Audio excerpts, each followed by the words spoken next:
Hey folks, I'm rigging up my rods for the next trip, and I wanted to share with you something I've been messing around with the 7-inch Scented Jerk Shad.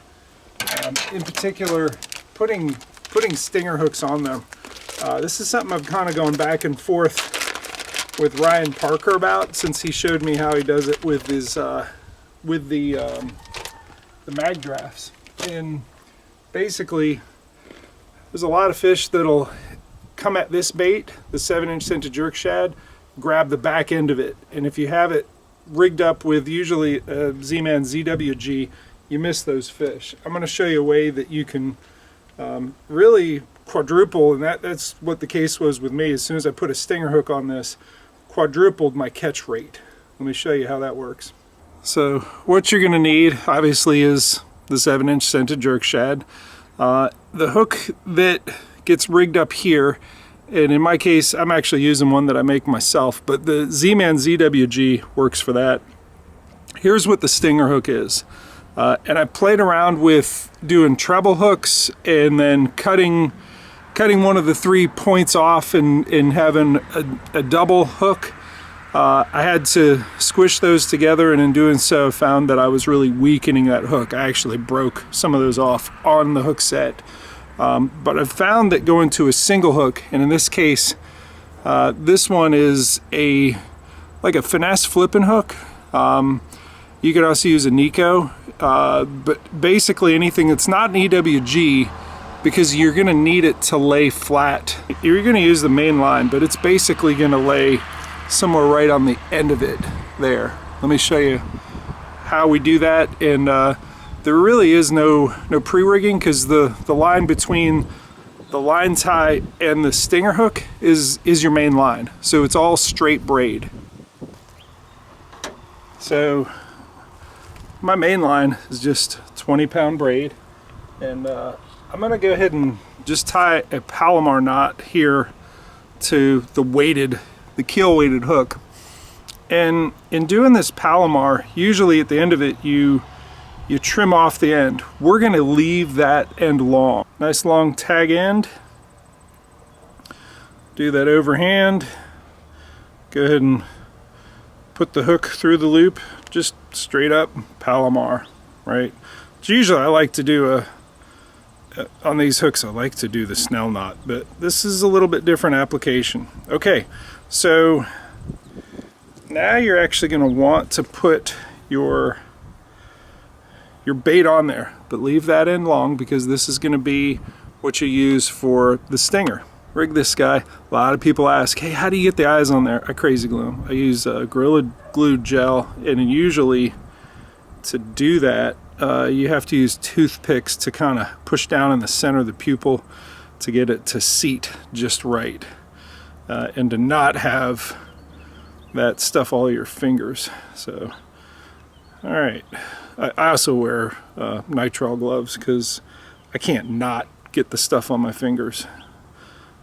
It's just nicer to throw those away at the end rather than, you know, having to gnaw that stuff off my fingertips for the next three or 4 days. Alright, so with this line coming back, you're going to tie this other hook on,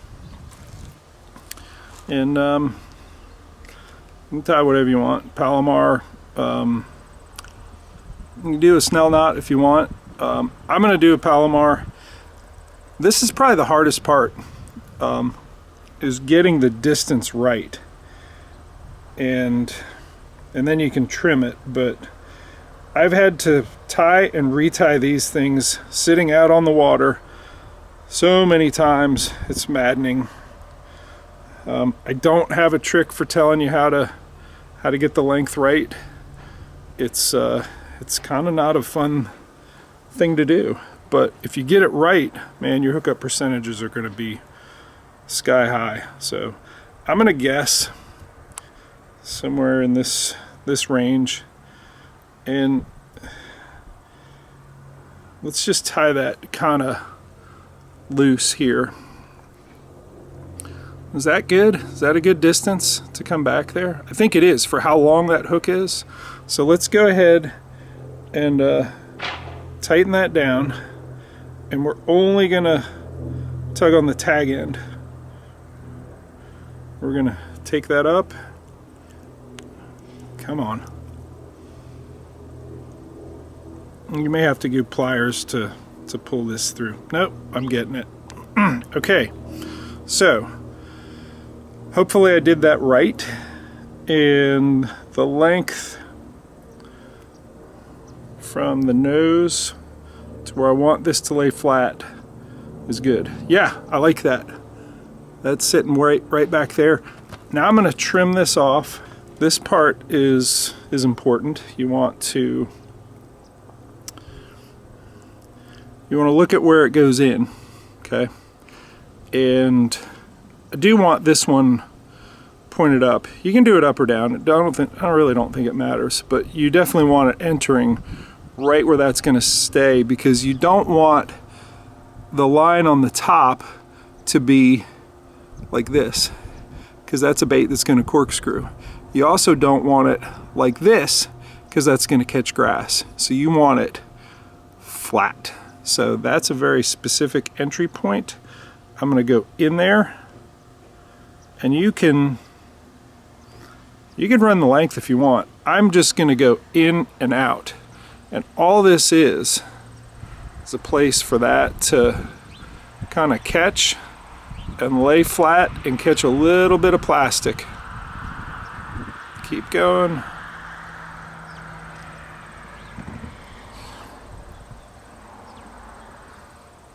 Yep. Okay.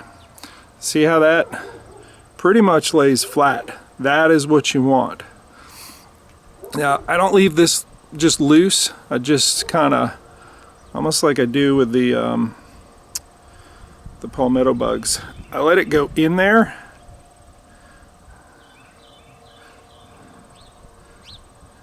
and I don't have it come out the tail all the way. But the key is to have the whole thing be as straight as possible, and I think I've achieved that. And we're going to go ripping that through some of the grass that's going to be loosening up from the Susquehanna. And all these smallmouth are going to come at it. They're very educated fish. They've seen it before. They've seen everything before. So they don't always just take it by the head. Now, when I first did this with the treble hook, I changed from the treble to the double to a single, which was it was a Gamakatsu wide gap circle hook, I think is what it is. But this one, I haven't tested it yet, but I think this is the right answer, because this is gonna let it lie flatter, and I think it's gonna be a good hookup percentage. But my catch rate was 3 fish on here and 1 there.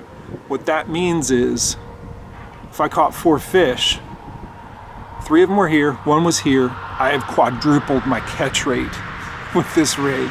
So give it a try, get it out there. This is, skiing it, or it's the Selfish rig. If you haven't watched the Selfish video, go back and watch that. I think that's in my September playlist. It's definitely in the smallmouth playlist. I think it's in my top 10 as well. But yeah, this is an improvement to that skiing it straight back and having those fish come up behind it and eat it. And man, give it a shot. Hope it helps. Hope you're catching more fish. Thanks for watching.